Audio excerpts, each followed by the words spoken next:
गुरुर्ब्रह्मा गुरुर्विष्णु गुरुर्देवो महेश्वरः गुरुः साक्षात् परब्रह्म तस्मै श्री गुरवे नमः।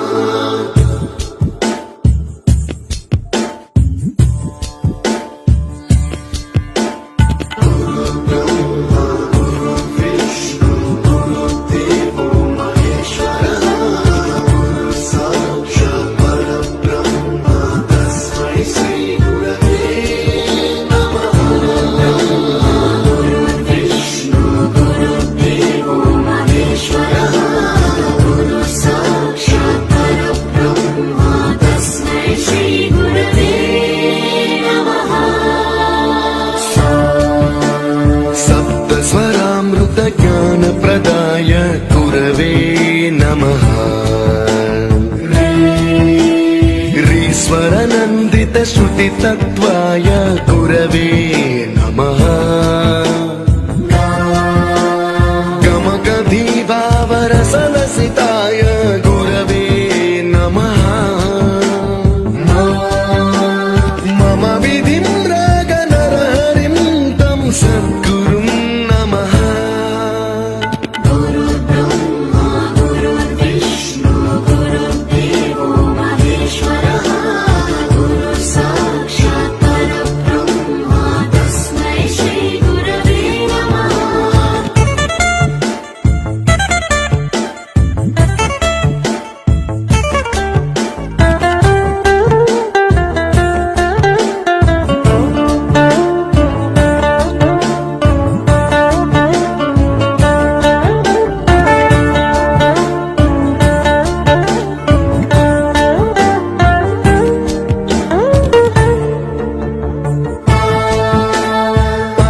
कृपाय परहिताय कृतिनुत गुरवे नमः।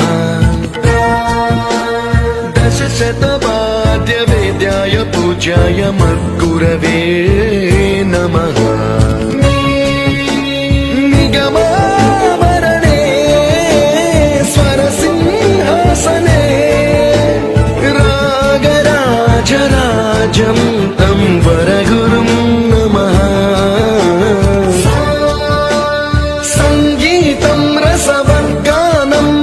संस्कारं सततं देहि अनवरतं मे आशिषं कुरु स्वरदेवि प्रसादं देहि गुरो। गुरुर्ब्रह्मा गुरुर्विष्णु गुरुर्देवो महेश्वरः गुरुः साक्षात् परब्रह्म तस्मै श्री गुरवे नमः।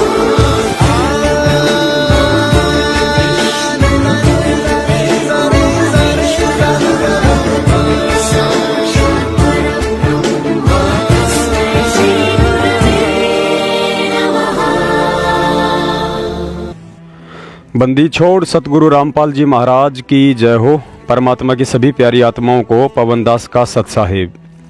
पुण्यात्माओं, सतनाम को गली गली में फर्जी दुकानें खोलकर आलू टमाटर की तरह औने पौने भाव में बेचने वाले काल एजेंट सतलोक आश्रम मैनेजमेंट हरियाणा के गुंडों ने अब भरे बाजार में द्रौपदी की तरह सारनाम को भी नंगा करने की योजना बना डाली है। और दुख तो इस बात का हो रहा है कि इस मूक दर्शक संगत ने भी महाभारत के भीष्म पिता कर्ण और द्रोणाचार्य की तरह कुछ अज्ञानता में तो कुछ जानबूझकर इस गुप्त सारनाम को नंगा देखने का पूरा मानस बना डाला है। लेकिन एक और गुप्त से गुप्त बात जिसे संगत अभी तक नहीं जानती है, और आज उस गुप्त बात का भेद खोलना इसलिए जरूरी हो गया है क्योंकि आज वह ठीक का समय आ गया है। जो अंध भगत गुरुजी के जेल में होने के बावजूद भी गुरुजी से अधिक सारनाम को महत्व दे रहे हैं कि बस एक बार हमें सारनाम मिल जाए फिर गुरु चाहे भाड़ में जाए, उन सभी अंध भक्तों को यह जानकर अपार खुशी होगी कि आप जिस अनमोल से अनमोल वस्तु सारनाम की प्राप्ति के लिए काल एजेंट सतलोक आश्रम मैनेजमेंट हरियाणा के फर्जी नामदान केंद्रों पर अपने फार्म जमा करवा रहे हैं, उस सारनाम की तो अभी तक पूर्ण परमेश्वर सतगुरु रामपाल जी महाराज जी ने किसी को छींट तक भी नहीं लगने दी है। सतलोक आश्रम मैनेजमेंट की जिस डीवीडी में सारनाम उपलब्ध है वह फर्जी सारनाम है, क्योंकि जिस सारनाम को 650 साल से परमात्मा ने आज तक धर्मदास जी के वंशजों से लेकर दुनिया के किसी भी नकली पंथ और संत को हवा तक नहीं लगने दी, फिर वह अंतर्यामी परमात्मा उस गुप्त सारनाम को नकली पंथ के चोरों से बचाकर वर्तमान के असली चोर और काल एजेंट सतलोक आश्रम मैनेजमेंट हरियाणा के गुंडों के हाथों में कैसे सौंप सकते हैं।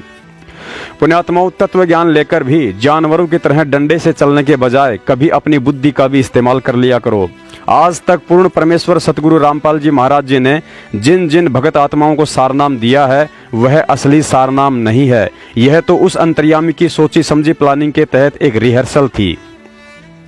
जिस परमेश्वर को अपनी गैर मौजूदगी में 1000 वर्ष तक इस भक्ति मार्ग को निर्बाध रूप से चलाना हो, वह परमेश्वर कभी भी बच्चों की तरह कच्ची गोलियां नहीं खेलता है। परमात्मा को पता है यदि पिता के पास बंदूक है तो बेटा उसे लेने की बार बार जिद करेगा, लेकिन पिता को पता होता है कि ये अभी नादान बच्चा है, इसके हाथ में यदि यह खतरनाक हथियार नहीं दिया जा सकता है, यदि गलती से दे भी दिया तो स्वयं के साथ साथ दूसरों को भी हानि ही पहुंचाएगा। लेकिन बच्चे की जिद के आगे पिता उसे बाजार से ठीक वैसी एक नकली बंदूक देकर खुश कर देता है और कहता है कि बेटा ये बंदूक है, इसे चलाने से आदमी मर जाता है, आप इसे किसी के ऊपर चलाना मत। बच्चा भी हाँ में हाँ भरता रहता है कि पापा ठीक है, नहीं चलाऊंगा नहीं चलाऊंगा। और जैसे ही वो पिता उस नादान बच्चे के हाथ में वह नकली बंदूक देता है, अगले ही क्षण वह नादान बच्चा अपने वायदे को भूलकर तुरंत उस बंदूक के ट्रिगर पर अंगुली रखकर सबसे पहले अपने ही पापा की तरफ चलाते हुए उसमें से निकली आवाज ट्र ट्र को सुनकर हंसने लगता है। और उसी समय उस पिता को एहसास हो जाता है यदि गलती से इस नादान बच्चे के हाथों में जल्दबाजी में या मोहवश असली बंदूक थमा देता तो कितना बड़ा अनर्थ हो सकता था। आजकल मोबाइल बैंकिंग की सुविधा के विषय में आप सभी जानते हैं कि बैंक में जाने के बजाय आप अपने मोबाइल पर घर बैठे ही दूसरे के खाते में चाहे जितना पैसा जमा करा सकते हैं। अब विचार करें, यदि किसी व्यक्ति ने अपनी मेहनत का लाखों रुपया मोबाइल से किसी दूसरे व्यक्ति को भेजना हो तो वह पहले 100 या 500 रुपए का छोटा सा अमाउंट डालकर यह सुनिश्चित करके देखता है कि पैसा सही सलामत और सही खाते में जा रहा है या नहीं, और जब कन्फर्म हो जाता है उसके बाद ही वह लाखों का अमाउंट एक साथ उस खाते में डालता है। पुण्यात्माओं, भक्ति मार्ग में मनुष्य की बुद्धि का स्तर उसकी उम्र या रिश्तों से नहीं बल्कि ज्ञान से आंका जाता है। और अंतर्यामी सतगुरु रामपाल जी महाराज जी को अच्छे से पता था कि भगत के चोले में वर्षों का समय बिताने के बाद भी अभी तक इन बच्चों की आध्यात्मिक बुद्धि का कितना विकास हो पाया है। इसीलिए सारनाम की यह रिहर्सल करना उस परमात्मा के लिए अति अनिवार्य था। और परमात्मा ने यह रिहर्सल करके अच्छा किया या गलत, इसका रिजल्ट आज आपकी आंखों के सामने है, इसलिए ज्यादा समझाना उचित नहीं होगा। परमात्मा के भक्ति विधान के अनुसार सारनाम केवल उसी प्राणी को दिया जाता है जिसने पूर्ण मर्यादा में रहते हुए प्रथम मंत्र और सतनाम की कमाई पूरी कर ली हो, तथा साथ ही उस जीव आत्मा ने भक्ति के 16 श्रृंगारों से अपने आप को सजाना शुरू कर दिया हो। अर्थात उस भगत में शील, संतोष, विवेक, दया, अक्षमा भाव, भक्ति, विनम्रता, परोपकार, निश्चलता, निराभिमानता आदि गुणों को अपनाकर अपने आप को मिट्टी समझकर शरीर में आए हुए सतगुरु को पूर्ण परमेश्वर मानकर मन क्रम वचन से अपना तन मन धन उनके चरणों में समर्पित कर दिया हो। अन्यथा गुरुजी ने स्पष्ट कहा है कि चाहे कोई कितना ही प्यारा क्यों ना हो, उसे सारनाम नहीं दिया जाएगा, चाहे वह नाराज हो या खुश रहे। तो बेशक हम पहला मंत्र देते हैं, वही परंपरा है। उस मंत्र के बाद फिर देखते हैं कि इसमें कुछ आस्था बढ़ी है तो हम सांस का सुमन दे देते हैं, और भी ज्यादा वो परख की जाती है कि इसमें कितनी आस्था बढ़ ली है। उसके बाद फिर उसको सार नाम दिया जाता है। आस्था के साथ उसकी कमाई देखी जाती है। कमाई का नारा पता लग जाए हमने कि इसमें कमाई है कि नहीं है, इतना बंदी छोड़ने शीशा दे रखा है तो उसको सारनाम दिया जाता है। उसको वैसे नहीं दे, हम चाहे कितना प्यारा हो, चाहे काली मानो, चाहे राजीरो, वो उसकी इच्छा। तो इसी प्रकार सतगुरु महाराज ने कहा कि नाम के बाद फिर शब्द दिया जाता है, सार शब्द।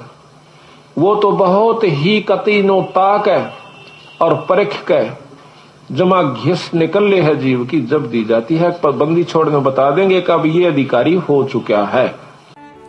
पुण्यात्माओं, सारनाम के विषय में गुरुजी ने बताया कि सारनाम देना तो एक तरह से परमात्मा ही देना है।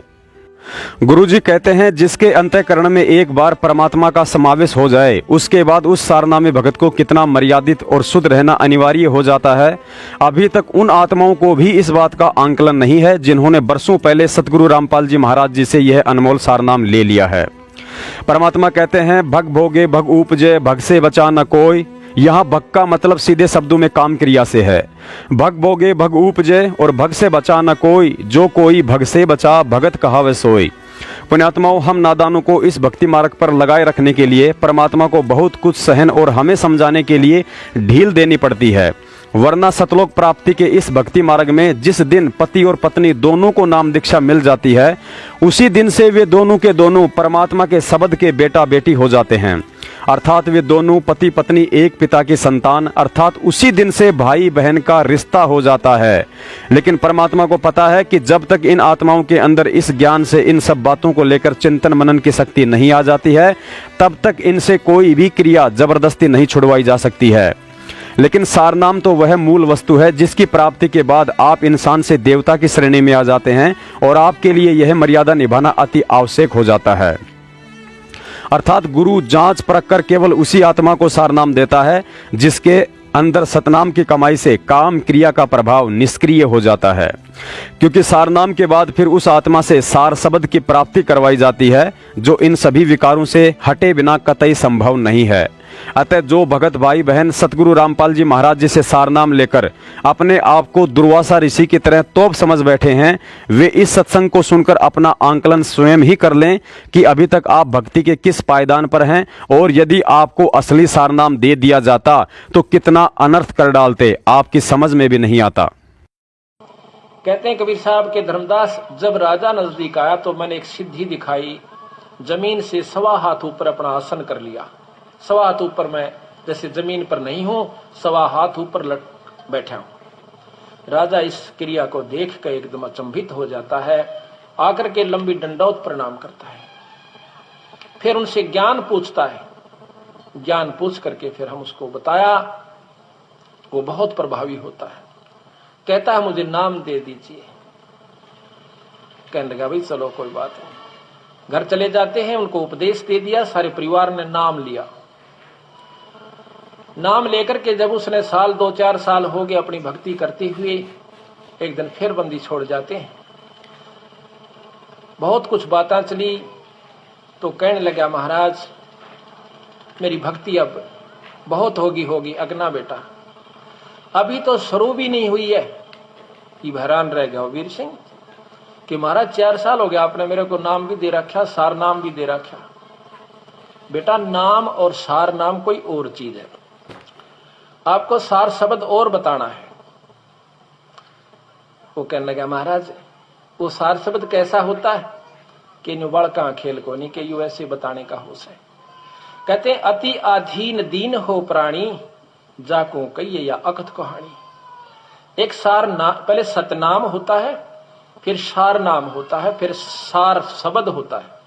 जब तक सार शब्द गुरु से नहीं मिलेगा तब तक वो जीव भी मुक्त नहीं हो सकता। इतनी लंबी प्रक्रिया इस काल से छुटवाने की सतगुरु महाराज ने बताई, और हम इसको बच्चों का खेल समझ रहे हैं। पुण्यात्माओं, बंदी छोड़ सतगुरु रामपाल जी महाराज स्वयं पूर्ण परमेश्वर कबीर साहिब जी हैं, इसमें तो कोई संशय वाली बात है ही नहीं। लेकिन इस भक्ति मार्ग में काल भगवान को धोखे में रखते हुए उन्होंने अपने आप को परमात्मा का भेजा हुआ एक प्रतिनिधि भी बताया है, और कहा है कि मुझे परमात्मा ने आदेश दिया है कि गुप्त मंत्र अर्थात सारनाम केवल उसी आत्मा को देना है जो आपकी परीक्षा और मर्यादाओं में 100 के 100% खरे उतरें। यदि आपने जल्दबाजी में या बिना सोचे समझे किसी को यह गुप्त मंत्र दे दिया तो इसका कोई लाभ नहीं होना है। अब कहते हैं दो कर जोड़ गुरु के आगे, करबो विनती चरना लागे, अति शीतल बोले सब बहना, मिटे सकल कपट के बहना। हे गुरु तुम हो दीन दयाला, मैं हूँ दीन करो प्रतिपाला। बंदी छोड़ मैं अति अनाथा, बहुत जल बूढ़त पकड़ो हाथा। अब कहते हैं गुरु जी के सामने ऐसे विनम्र हो बातें करे। दो कर जोड़ गुरु के आगे, करबो विनती चरना लागे, अति शीतल बोले सब बहना, मिटे सकल कपट के बहना। और कैसी याचना करे, हे गुरु तुम हो दीन दयाला, मैं हूं दीन करो प्रतिपाला। बंदी छोड़ मैं अति अनाथा, भवजल बूढ़त पकड़ो हाथा। दीजो उपदेश गुप्त मंत्र सुनावो, जन्म मरण भव दुख छुड़वाओ। जैसे आपको प्रथम मंत्र दिया जाता है उसके बाद आपको सतनाम दिया जाता है।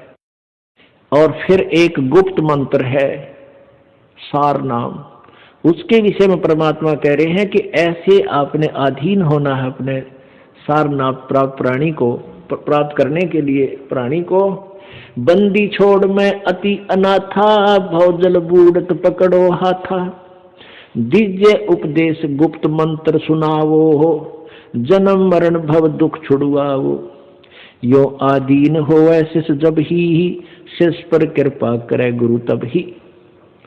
कि गुरु के लिए भी संदेश दे रहे हैं जो अपना कृपा पात्र भेजते हैं प्रभु, कि जब इतना अधीन प्राणी हो ले तब गुरु उसको गुप्त मंत्र देवे जो सतगुरु है। वैसे नहीं देवे, वो व्यर्थ हो जाएगा, लाभ नहीं होगा। कैसे नहीं होगा? जैसे एक समुद्र में सीप होती है, सीप, और उस सीप में एक प्राणी होता है, जैसे आपने शंख देखे होंगे, शंखले से इस टाइप का ये जीव का ऊपर कवर होता है। तो उसमें एक सीप में एक जीव एक सीप होती है, जीव ही होता है वो, उसका कवर ऐसा होता है, उसका शरीर जैसा शंख का आपने देखा होगा, ऐसा उसका शरीर होता है। और वो सीप समुद्र में ही रहती है, जल से बाहर नहीं जाती। और उसको जब प्यास लगती है वो जल के ऊपर आ जाती है समुद्र के, और आसमान से जब वर्षा हो रही हो, रजा हो प्रभु की, उस समय आसमान से वर्षा हो तो उस वर्षा के जल को वो मुख में ग्रहण कर लेती है, और उस आसमान से गिरे हुए जल से को प्राप्त करके मुंह बंद कर लेती है। फिर उसमें मोती बनता है, अन्यथा मोती नहीं बने। अब जब वो सीप का मुंह बंद हो और वो जमीन समुद्र के ऊपर तैर रही हो, तो कहते हैं सारा सामान बरस जा, मोती नहीं बन सकता। तो क्या कहते हैं परमात्मा कि जब आप में इतनी तड़प होगी तो आपके अंतःकरण रूपी सीप का मुंह खुल गया, और उस खुले मुंह में जब वो गुप्त मंत्र डाला जाएगा तो आप फिर वो उसमें मोक्ष रूपी मोती बन पाओगा। अन्यथा अगर आपका अंतःकरण का मुंह नहीं खुला, अच्छा कितनी बार वो मंत्र दे दें, आपका कभी काम नहीं आएगा।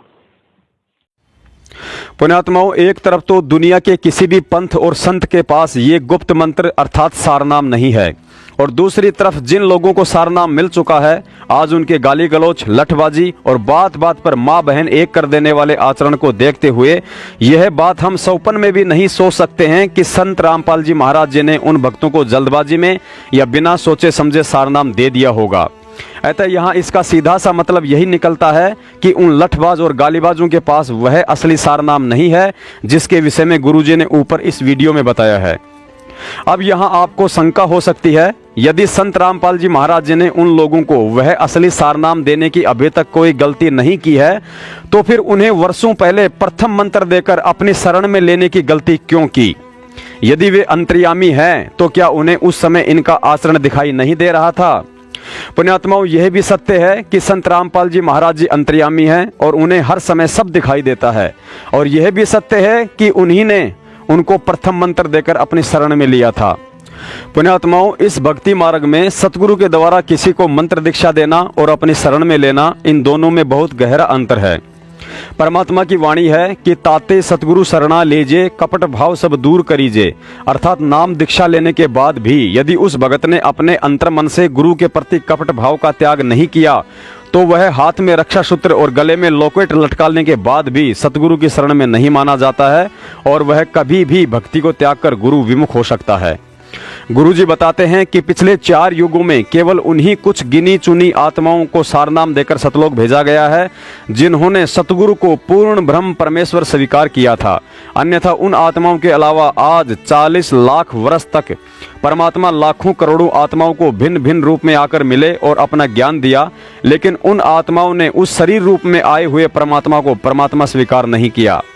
और जब तक हम अपने गुरु को अपनी तरह एक सामान्य इंसान के रूप में देखते रहेंगे कि ये तो हमारा गुरुजी है, अपने गुरुजी से 2 बातें सीखकर आज हमको ज्ञान दे रहा है, तब तक हम लाख जन्म भी काल के फंद से नहीं छूट सकते हैं। इस बात को बड़ी गहनता से समझाने के लिए कि जब तक आप गुरु को गुरु ही मानते रहोगे तब तक आपका दाव नहीं लगने वाला है। गुरुजी ने एक अनमोल सत्संग के माध्यम से राजा बीर सिंह और चंद्रप्रभा का उदाहरण देकर हम पिछली पीढ़ी के मूर्खों को समझाने की बेजोड़ कोशिश की है। गुरुजी ने बताया कि कबीर साहब ने काशी नरेश बीर सिंह बघेल और एक चंद्रप्रभा नाम की बहन को सतनाम दिया था, लेकिन वे दोनों कबीर साहिब जी को केवल अपना गुरु ही मानते थे। चंद्रप्रभा ने कबीर साहिब को गुरु बनाकर अभी तक भगवान केवल श्री कृष्ण जी को ही मान रखा था और उसके लिए एक धोती तैयार की हुई थी। इधर राजा बीर सिंह ने कबीर साहिब जी से सारनाम देने की प्रार्थना की तो कबीर साहिब जी ने कहा कि आपको सारनाम उस समय दूंगा जब आप मुझे चंद्रप्रभा से वह धोती लाकर दोगे जो उसने अपने भगवान जगन्नाथ के लिए तैयार कर रखी है। राजा सैनिक के साथ चंद्रप्रभा के घर गया तो उसने धोती देने से मना कर दिया कि यह धोती तो मैंने अपने इष्ट जगन्नाथ के लिए बनाई है। बीर सिंह ने वापस आकर सारी घटना कबीर साहिब जी को सुनाई तो कबीर साहिब जी ने कहा कि आप उस बहन के साथ 2 सैनिक भेज दो, जब वो जगन्नाथ में धोती चढ़ाकर वापस आएगी तो आपको सारनाम दे दूंगा। चंद्रप्रभा जगन्नाथ में धोती चढ़ाने लगी तो धोती को जगन्नाथ ने दूर फेंक दिया और आकाशवाणी हुई कि नालायक, सारी दुनिया का जगन्नाथ तो वह कबीर है जिसने काशी में तेरे से धोती मंगवाई थी और तूने उसे धोती देने से मना कर दिया था। चंद्रप्रभा को अपनी गलती का एहसास हुआ। रोती हुई कबीर साहिब जी के पास वापस आई। सैनिकों ने राजा के सामने आकाशवाणी की वह सारी घटना सुनाई तो राजा भी कबीर साहिब जी के चरणों में गिर गया और रोने लगा कि भगवान, अभी तक तो हमने आपको हमारी तरह एक मानुष ही मान रखा था। तब कबीर साहिब जी ने कहा कि नालायको, जब तक तुम गुरु को मानुष मानकर उस पत्थर के जगन्नाथ को ही भगवान मानते रहोगे तब तक तुम्हें सारनाम नहीं दिया जा सकता। अब तुम्हें दोबारा से प्रथम नाम दिया जाएगा। पुण्यात्माओं, यह सत्संग सुनकर विचार कर लेना कि जब तक हम गुरु को प्रकट होकर आया हुआ पूर्ण परमात्मा नहीं मानेंगे तब तक हम सारनाम तो कोसों दूर की बात है, प्रथम नाम के लायक भी नहीं बनते हैं। और आज सतगुरु रामपाल जी महाराज जी की लाखों की संगत में से केवल वही आत्माएं सारनाम लेने की अधिकारी हुई हैं जिन्होंने अपने सतगुरु रामपाल जी महाराज जी को राजा बीर सिंह और चंद्रप्रभा से ऊपर उठकर अपने सतगुरु को प्रकट होकर आया हुआ मानकर 8 सितंबर को चारों युगों में पहली बार उनके शरीर में रहते सहते उनका मेरठ में प्रगट दिवस मनाना शुरू किया है। बाकी काल एजेंट सतलोक आश्रम मैनेजमेंट वालों के पीछे लगे हुए जितने भी सतनामी और सारनामी भगत हैं, जो आज भी अपने गुरु को पूर्ण परमात्मा ना मानकर पत्थर के जगन्नाथ की तरह आज भी काशी वाले कबीर जी की फोटो को ही भगवान मानकर कभी रोहतक में तो कभी जबलपुर में ड्रामेबाजी करने के बजाय 8 सितंबर 2019 को सतगुरु प्रगट दिवस नहीं मनाया है, उन्हें तो अभी राजा बीर सिंह बघेल और चंद्रप्रभा की तरह यदि भक्ति करनी है तो दोबारा से प्रथम नाम लेना ही पड़ेगा, क्योंकि इस सत्संग के माध्यम से गुरुजी ने स्पष्ट कर दिया है। और यह सत्संग सुनकर इन फर्जी नामदान केंद्रों से फर्जी सारनाम लेने वाली आत्माएं स्वयं विचार कर लेना कि आपकी तो अभी औकात ही क्या है जो आप अपने आप को मूर्खता में सारनाम के लायक समझ बैठे हो। घर आकर उसने अपनी रानी से सारा करिश्मा बताया कि परमात्मा आए हैं, ऐसी रक्षा कर दी ने हम सारे मरने थे। इससे प्रभावित होकर रानी ना मान्या करती, रानी ने भी नाम ले लिया, यानी पूरे परिवार ने। अब परमात्मा ने कहा कि अब तू भक्ति कर, तुझे सतनाम दे दिया है, बकवाद छोड़ दिए भी। बोला ठीक है। फिर कहा कि तुझे कुछ दिन में सारनाम दूंगा। अब कुछ वर्षों के बाद राजा ने कहा कि प्रभु आपका दास इस योग्य हो गया हो, सारनाम के दया करियो। परमात्मा ने कहा ठीक है भाई, आज तेरे को सारनाम दूंगा, लेकिन मेरी एक कंडीशन है। क्या है? कि एक चंद्रप्रभा नाम की एक बेटी है हमारी, नाम ले रखा उसने, हमारी उपदेशी शिष्या है, तुम्हारी गुरु बहन है। वो ब्राह्मण की लड़की है, विधवा हो चुकी है, उसके एक बेटी है।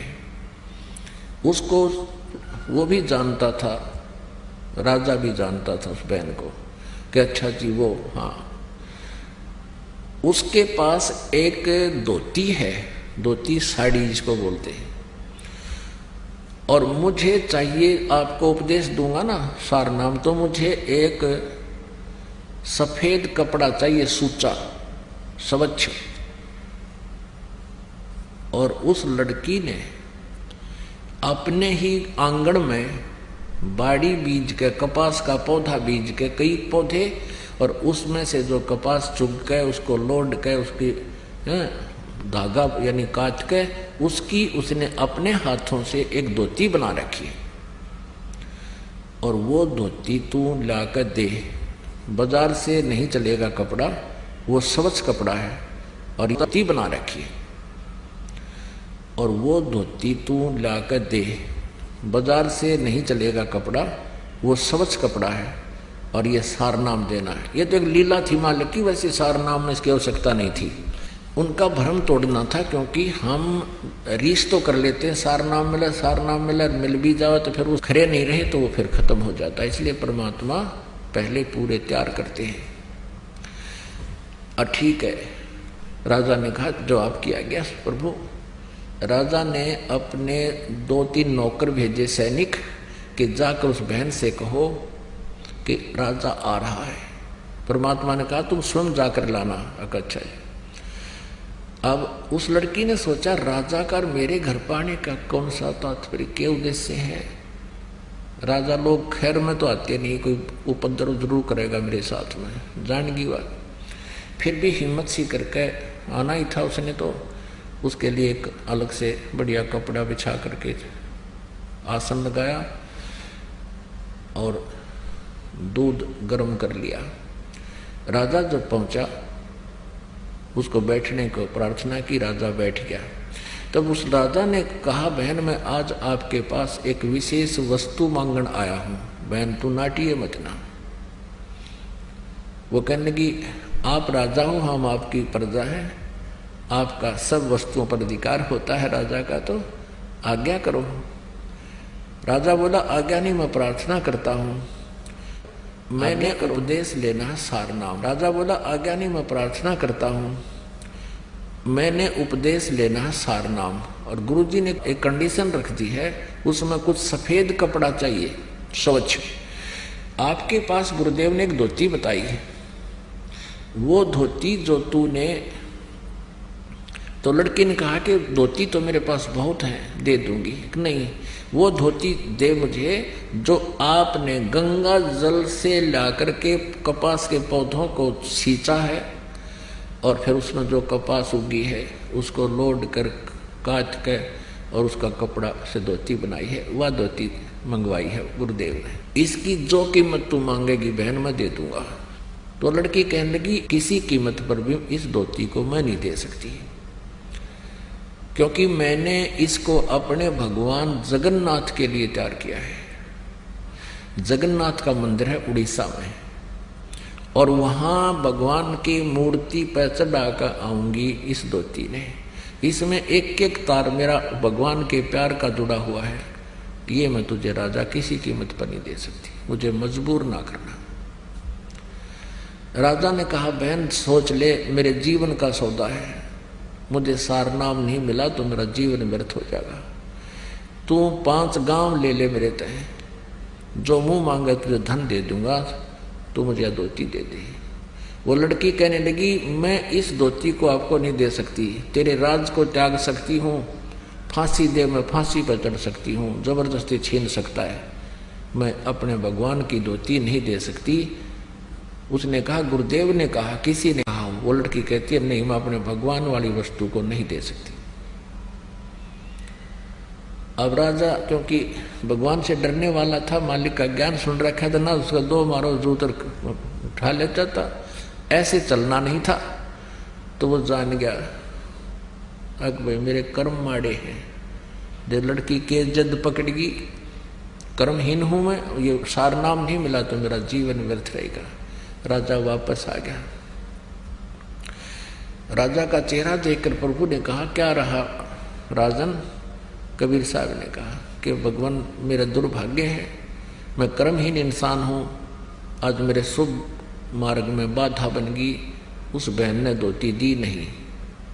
परमेश्वर ने कहा भी क्या कहा कि वो कहती है कि मैंने अपने भगवान जगन्नाथ के लिए इसकी तैयारी की है, और मैं उसको ही चढ़ाऊंगी। जगन्नाथ के मंदिर में जाऊंगी, नंगे पैरा जाऊंगी और भगवान का चढ़ा के आऊंगी। मैं नहीं दे सकती। मैंने सारे प्रयत्न कर लिए, उसको सब लालच भी दे दिया, हाथ भी जोड़ दिए, पर वह बहन मानी नहीं। गुरुदेव मेरा दुर्भाग्य है।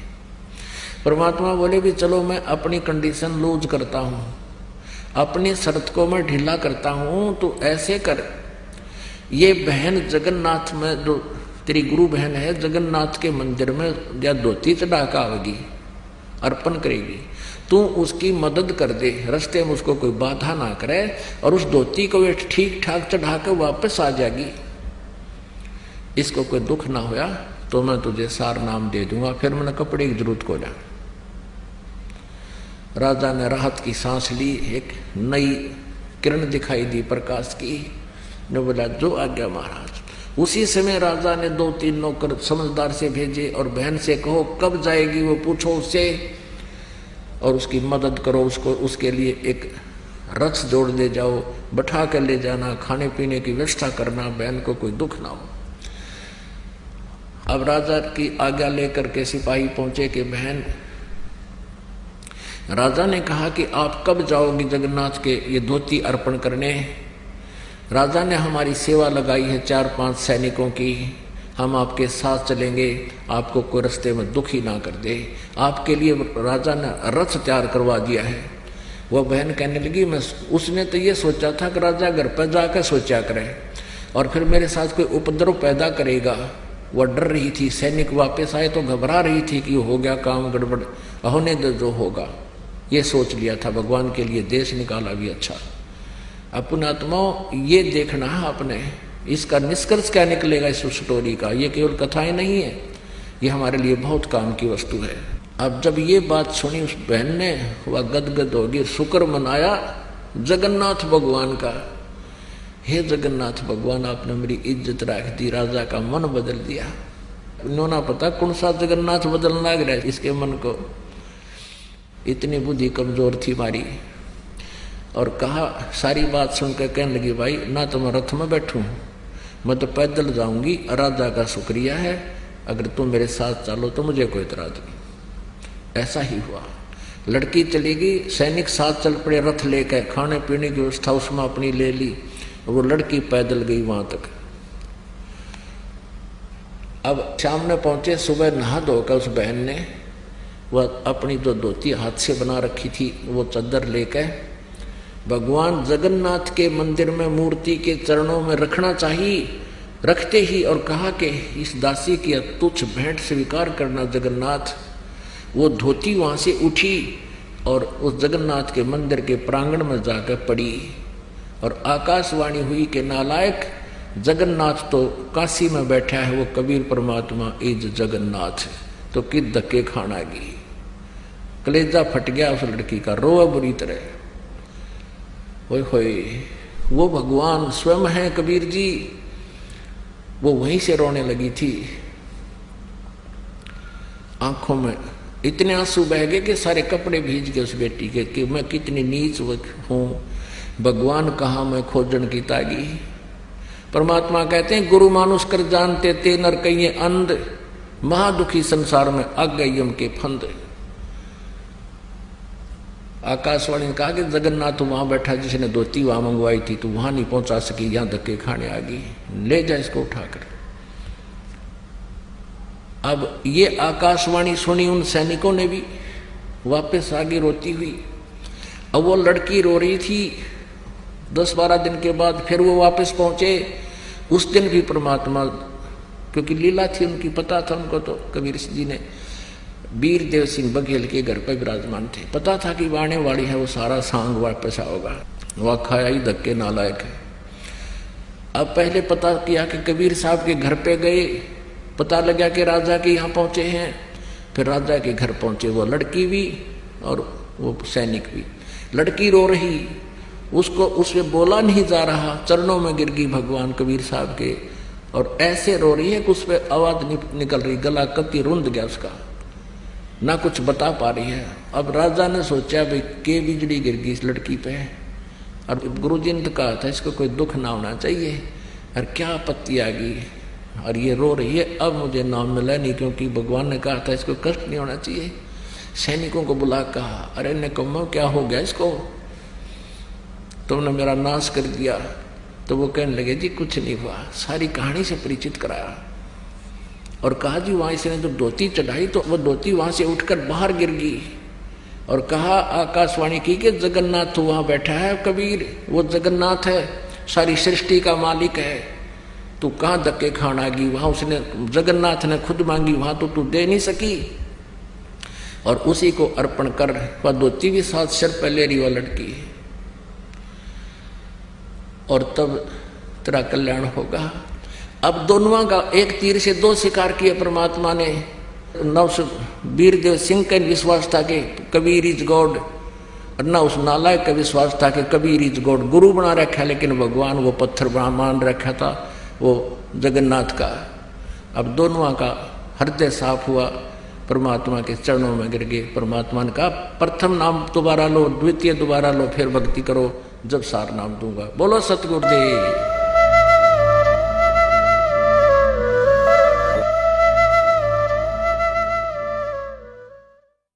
पुण्यात्माओं, गुरुजी ने पवित्र गीता जी से हमें पढ़ाया कि ओम तत्सत इति निर्देशे ब्रह्मणे त्रिविध समर्थ ये लोक त्रियम अवश्य विभर्ति अवय ईश्वर है।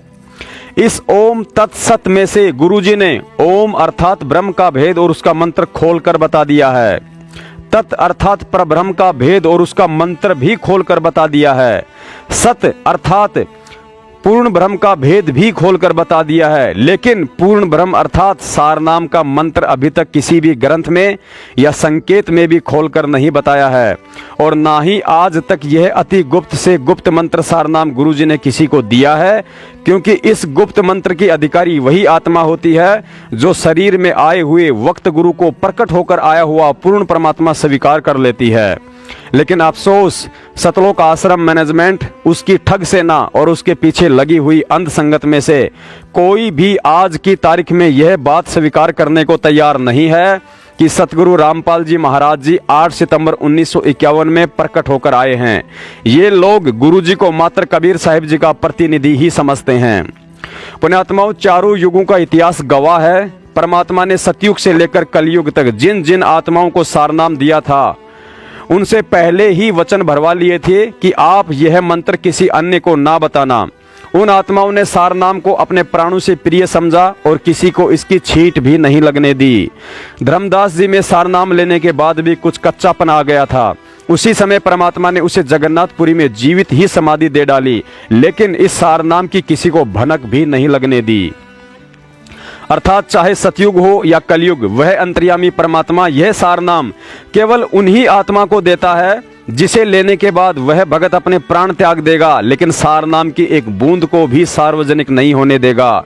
लेकिन बरवाला कांड के बाद और उससे पहले आपको यह दास कोई 50 व्यक्ति ऐसे गिना सकता है जिन्होंने सार नाम लेकर खुद ही इसे आगे देना शुरू कर दिया है, और कुछ लोगों ने तो दूसरे पंथों में जाने के बाद सार नाम के उन तीनों मंत्रों को गूगल, फेसबुक और व्हाट्सएप पर खुलेआम भी डाल रखा है। अतः यह 100% सत्य मान लेना कि अभी तक अंतर्यामी परमात्मा सतगुरु रामपाल जी महाराज जी ने सन 1994 से लेकर आज सन 2019 तक किसी भी व्यक्ति को, चाहे वह उनका भाई हो या जवाई, लड़का हो या भतीजा या कोई अन्य भगत भाई बहन हो, किसी को यह सार नाम सुंघाया तक भी नहीं है। देना तो कोसों दूर की बात है। इसके अलावा पवित्र सारनाम के विषय में तो गुरुजी ने स्पष्ट आदेश दिया हुआ है कि सारनाम तो वह गुप्त वस्तु है, यदि पति पत्नी दोनों को भी मिला हुआ है तो वे आपस में भी सारनाम का जिक्र नहीं कर सकते कि वे कौन से मंत्र हैं तथा कैसे जाप किया जाता है। इसके अलावा गुरुजी ने यह भी एक सत्संग में खुलकर बताया हुआ है कि जब तक यह दास शरीर में है तब तक सारनाम को स्वयं ही देगा, तथा डीवीडी से सारनाम का दान मेरे सतलोक जाने के बाद देने की व्यवस्था की जाएगी। फिर यह काल एजेंट सतलोक आश्रम मैनेजमेंट हरियाणा गुरुजी के शरीर में रहते सहते कैसे डीवीडी से सारनाम का दान कर सकता है। अर्थात यह फर्जी सारनाम है, जिसको देने वाला तो मूर्ख है ही है, लेने वाला उससे भी बड़ा महामूर्ख होगा। इसके अलावा आप किसी भी सारनाम प्राप्त भगत से पूछ सकते हैं, वह भी आपको यही बताएगा कि गुरुजी ने मुझे सारनाम डीवीडी से नहीं बल्कि अपने मुख से ही दिया था और शुद्ध भी स्वयं ही करवाया करते थे। सुनिए गुरुजी का सत्संग, जिसमें साफ साफ कहा है कि डीवीडी से सारनाम देने की व्यवस्था इस दास के सतलोक जाने के बाद की जाएगी। अब भक्ति तो ये दास कराएगा आपको, भगवान की दी हुई। जो सौभाग्यशाली और अच्छी तरह ज्ञान को समझेंगे वो तो सतलोक चले जाएंगे। ये दिक्कत आओगी लास्ट के दिनों में, यानी हजारों वर्ष ये ज्ञान चलेगा, हजारों वर्ष ये साइंस की ये विद्या चलेगी, जो ये टीवी है और ये चिप है, मोबाइल है, इनके माध्यम से ये ज्ञान दिया जाएगा। दास तो चला जाएगा सतलोक, ये 5 तत्वों का शरीर छोड़कर, लेकिन ये इलेक्ट्रॉनिक शरीर रहेगा अभी दास का, ये नूरी शरीर रहेगा। टीवी पर चला करेगा, नाम दिया करेंगे, नाम चलेगा। ऐसे तो फिर सारनाम भी टीवी सीडी से दिया जाएगा। दास के जाने के बाद व्यवस्था की जाएगी। पुण्यात्माओं, 2014 बरवाला कांड के बाद सतगुरुदेव जी के आशीर्वाद व सत्सेवकों के प्रयास से जब जब संगत ने ज्ञान आधार से चलने की कोशिश की है, तब तब काल एजेंट सतलोक आश्रम मैनेजमेंट वालों ने ऐसा ही कोई नया ड्रामा शुरू किया है और मूर्ख संगत उस भांग के नशे में मदहोश हो जाती है। सतलोक आश्रम मैनेजमेंट से फर्जी सार नाम लेने की इच्छा में अपने फार्म जमा कराने वाले लोगों ने यह तो साबित कर दिया है कि उन्हें गुरुजी के जेल से बाहर आने की कोई उम्मीद नहीं है, क्योंकि कंपाउंडर से वही मूर्ख व्यक्ति अपना ऑपरेशन करवाता है जिसे डॉक्टर के आने की उम्मीद कम ही नजर आती है। पुण्यात्माओं, समझाने का हमारा फर्ज था, इसलिए आप जियों को समझा दिया है। अब आगे आपकी मर्जी। आपने काल एजेंटों के साथ रहकर भांग के नशे में अपना मानव जीवन बर्बाद करना है या सत्सेवकों के साथ भक्ति का अमृत छकना है। पुण्यात्माओं, इस कलयुग में अभी तक सारनाम और सार शब्द की अधिकारी या तो वे गिनी चुनी आत्माएं हुई थी जो पूर्व में सतलोक जा चुकी हैं, या इस कलयुग में वही आत्माएं अधिकारी हैं जिन्होंने चारों युगों में पहली बार शरीर में आए हुए वक्त गुरु सतगुरु रामपाल जी महाराज जी को ज्ञान और हृदय से पूर्ण परमात्मा मानकर 8 सितंबर 2019 को मेरठ में या अपने अपने घर पर सतगुरु प्रगट दिवस मनाया है।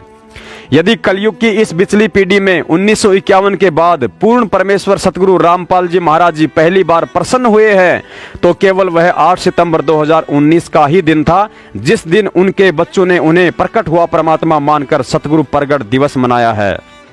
और पुण्यात्माओं, यकीन कर लेना, 1518 के बाद 8 सितंबर 2019 ही वह दिन है जिस दिन काल भगवान ने पूर्ण परमेश्वर सतगुरु रामपाल जी महाराज जी के आगे अपना सिर झुका दिया है कि हे परमेश्वर, कलयुग में पहली बार जिन आत्माओं ने आपको परमात्मा मानकर 8 सितंबर 2019 को आपका पहला प्रगट दिवस मनाया है, उन आत्माओं का पैर मैं अपने सिर पर रखवाने को तैयार हूं। उन आत्माओं को आप मेरे एग्रीमेंट के अनुसार कभी भी 21 ब्रह्मांड से बाहर लेके जा सकते हैं, क्योंकि यही वे आत्माएं हैं जो अभी तक आपके गुप्त मंत्र अर्थात सारनाम और सार शब्द की अधिकारी हुई है।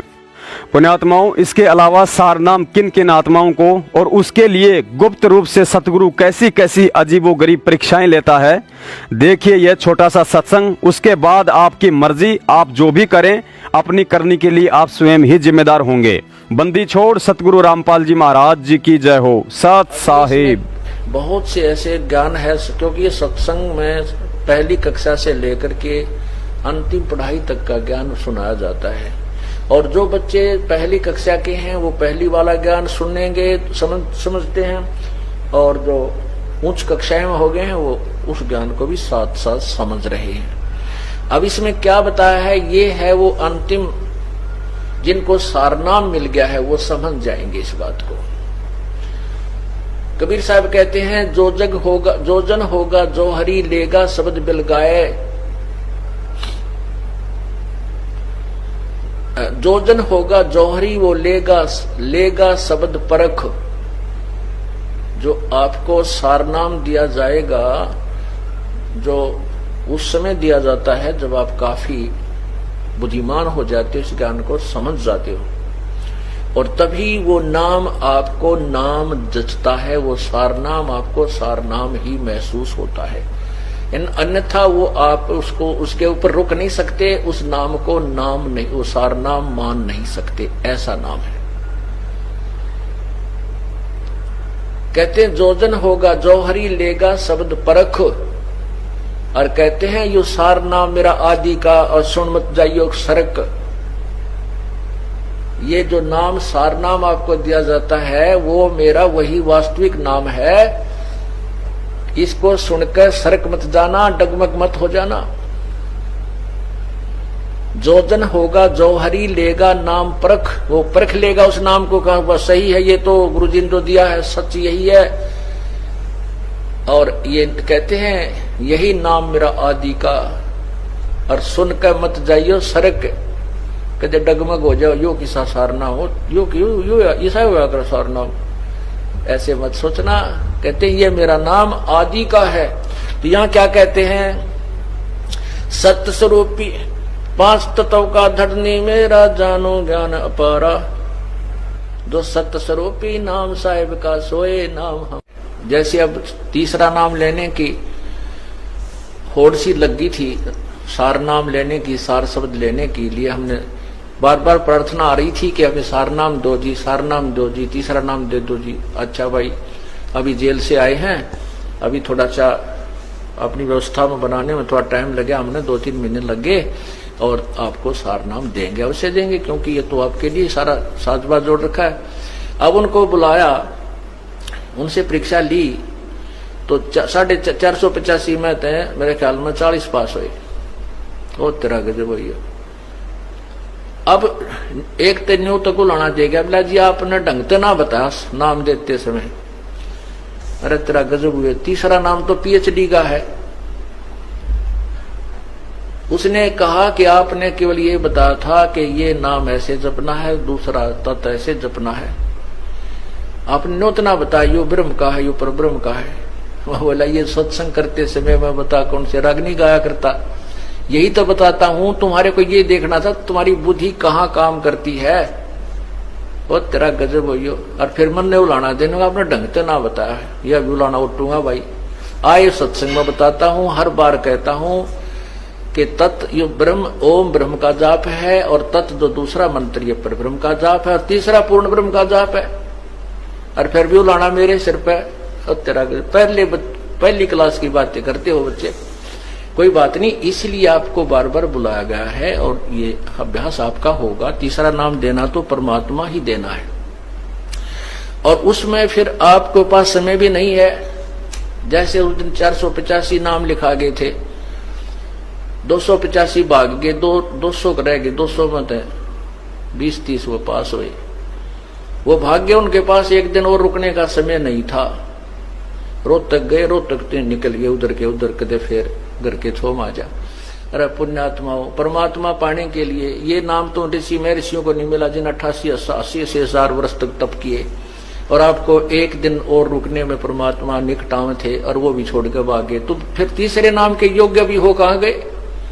अपनी नबज आप टटोल लिया करो एक आदि पर कि हम कितने योग्य हुए हैं। गुरु ब्रह्मा गुरु विष्णु गुरुदेवो महेश्वरः, गुरु साक्षात् परब्रह्म तस्मै श्री गुरवे नमः।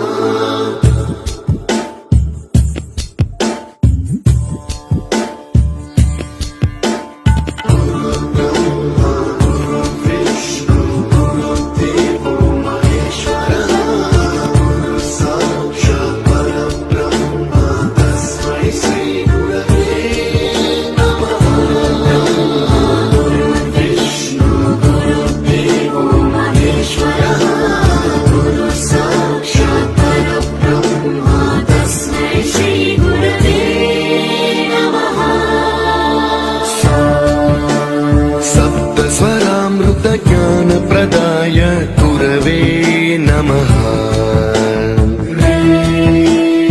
ईश्वरनन्दित श्रुतितत्त्वाय गुरवे नमः। गमगधीभावरसलसिताय गुरवे नमः। मम विधिं रागनरहरिं तं सद्गुरुं नमः।